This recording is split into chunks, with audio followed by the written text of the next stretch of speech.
Do you find your team coming to you with more problems and solutions? Do they keep asking you the same questions or seem unable to resolve the same problems? Do they wait around for you before they take action? These are not signs of a weak team. Rather, they are signs that you lack belief in your team. To become a modern leader, you must believe in your team. And that's what we're going to talk about today. So, my name is Tori Peace, and I am the host of the Modern Humanitarian and Development Leadership podcast. Let's begin. So, once again, to become a modern leader, you need to believe in your team. And when you believe in your team, these things happen. They become more creative with solutions that you might not have even thought of yourself. You won't be spending as much time helping them as they become more proactive. They come to you less, asking questions, and you will see them grow and become more confident so that they can fulfill their full potential. And of course, all of these together mean you have a higher performing team. But it really requires that you believe in them before these things happen. So let me explain. Here are 3 ways that you may not be believing in your team right now that you can start believing in them more. So, number 1, asking your team for their own ideas. When you ask a question of your team, are you really interested in what they have to say? Or are you just wanting them to give you the answer that you're thinking in your head? Many leaders, when they start my course, Becoming the Modern Humanitarian Development Leader, and they start to learn more about what coaching is and what powerful questions are. And they realize that many of the questions they've been asking their team are questions that they are just testing their team. For example, what have you tried to solve this problem?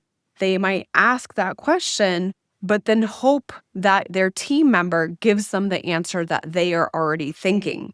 In other words, they're asking them questions that they already know the answers to. When you do this, it is a sign that you don't believe in what your team member thinks. It's a sign that your solution that you have in mind, you think is better, and that you are simply hoping that they parrot back to you what you're already thinking. So this will not promote creativity and your team giving you ideas. It will just promote you becoming more reinforced with your own way and your own ideas. So try noticing when you ask a question, what is your intention behind it? Are you really interested in your team's ideas? Or are you just trying to get them to parrot back to you what you are thinking or your own ideas? See if you can focus more on being curious about their ideas and how they are different from yours. And one way to know is when you ask a question without already knowing the answer to it. Okay, so the second thing that you can do to start believing in your team more is using their ideas. It sounds so simple, and yet I see leaders do this all the time.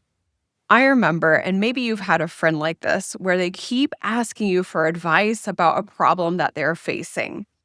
And they might ask you several times, and you might give them similar advice each time. But no matter how much advice that I gave, they never listened. They never took that advice. They never implemented that advice. And so eventually, I just stopped giving them ideas. Imagine that how your team feels when they give you ideas and then you never actually use them. Eventually, they will probably stop giving you ideas because what's the point?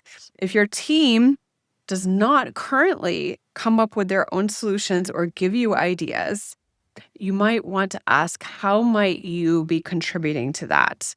And is it because the ideas that you've tried over the past week, how many of them come from your team rather than from you? When we don't use our team ideas, their ideas they'll stop sharing them. So this is the second way to encourage your team, or encourage and show that you believe in your team. And the third way is to look for things in your team that they don't even see in themselves. Look for ways that they are, their potential to become even better and take on even more responsibility than they currently have. This is a very powerful way of encouraging your team to grow. And it also shows that you believe in them. So some of the best leaders I have had have believed in me more than I believed in myself at the time.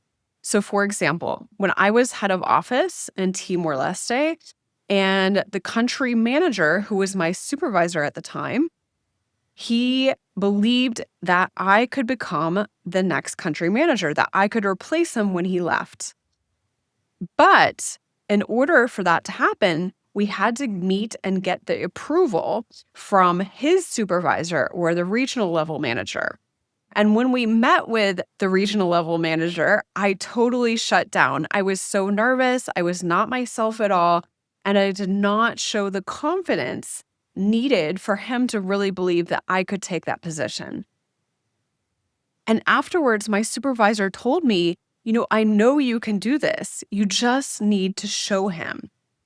And so we had another meeting with him, with the regional level manager, and I showed him. I started to believe more in myself, and by my supervisor speaking his belief in me out loud and showing me what he saw in me and simply encouraging me to grow past my discomfort, I was able to overcome my fear and live up to what he saw in me. And the result, the regional level manager also saw this in me, and my new confidence allowed me to become the next country manager. So remember, belief is not a feeling. It is a perspective that you have about your team that you demonstrate through your actions towards them daily.